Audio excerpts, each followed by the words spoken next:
Hi, I'm Tony. And I'm Josh. And this is Epic Josh. Today we're going to be reviewing the Atari Jaguar. Now, it's been a number of years since H4G Games has actually touched on the Jaguar in its games. H4G Games reviewed 4 games, as you can see here.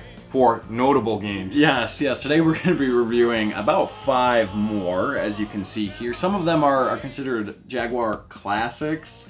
Other ones are more, we'll call them oddities. Kind of strange, very strange games. Now, have you ever actually played the Jaguar before, Josh? I have. I played the NBA Jam one time, and I can say that my expectations for the Jaguar are quite low. Alright, well, cheers to that. Cheers. That's what you call the Jaguar screen of death.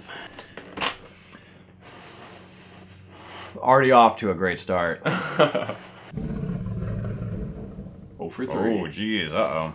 So Cybermorph isn't just a launch title for the Jaguar, it's actually a pack-in game. And there's 2 versions. There's one that's copyright 1993 and one that's copyright 1994. We have the 1994. The 1994 has half the data on the cartridge because they ripped out a bunch of animations and vocal samples. So it's like a stripped-down, cheap version of Cybermorph, unfortunately.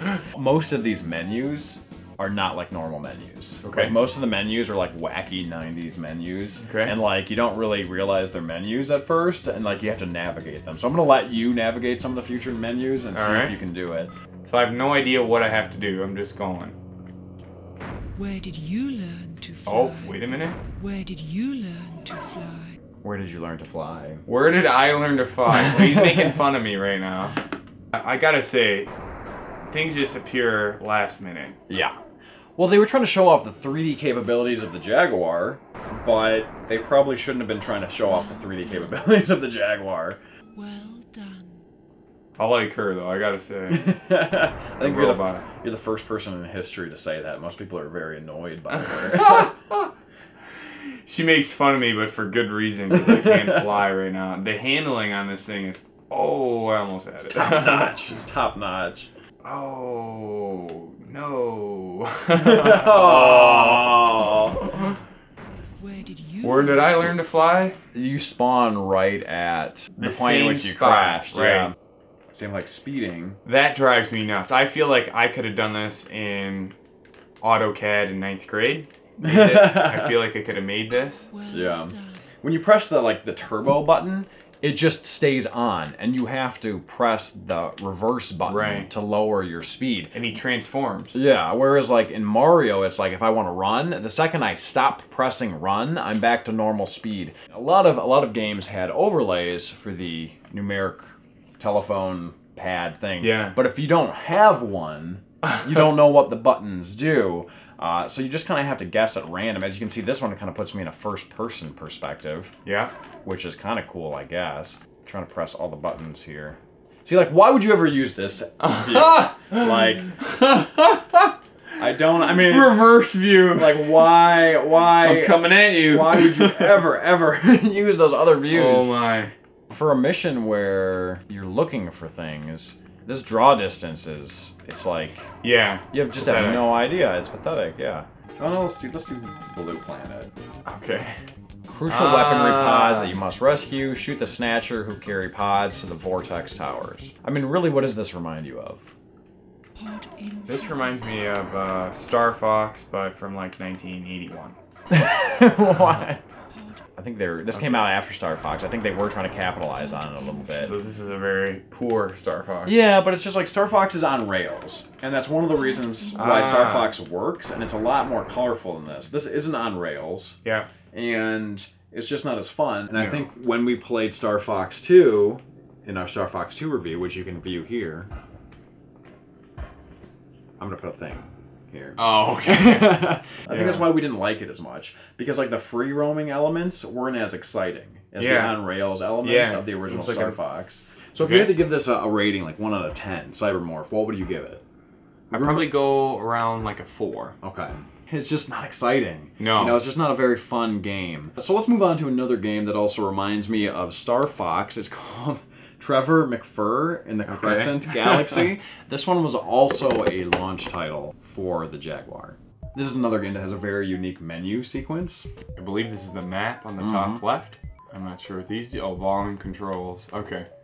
Okay. Whoa! What the hell? It is it's like the Lion King. It is but the in Lion Star King. Wars combined. Yes. Ah, okay. You died already. easily died. So that's your special. Okay. You don't want to use all your specials yet. You want to fire your normal weapon. Which is? A. Your normal weapon is the furthest away from you. So you have your normal weapon, you have a special, and you also have bombs that you can drop, right? And you can also select your special weapon with the keypad, which I'm assuming there was some sort of an overlay, but since we don't have it, you just have to press them at random to get different specials. You can see the top left over there, but if you don't select them, it will just select one for you and kind of scroll through them. But if you want a specific one for a specific circumstance, you can look down, figure out which number you want, and then by that time die. Because honestly, I mean, what else? You know, what else is gonna happen? You know, the enemies in this are just so like weird, and most of the time when you kill them, pyramids. Yeah, most of the time when you kill them, like they break up into smaller pieces. I mean, I like some shmups, but I feel most of the time with the shmup, like the enemies have a certain pattern that they follow, and generally there's like fleets of enemies doing different patterns, and if you memorize the pattern, you can actually, you know, take some skill, but you can get through the game, right? Whereas I feel like the enemies don't really have any patterns. And there's like a lot of stuff on screen. Everything's a little bit too big, so it's really tough to avoid. It also reminds me of Donkey Kong Country because it's like all the pre-rendered graphics, so kind of all the rage back in the mid-90s. I got a shield.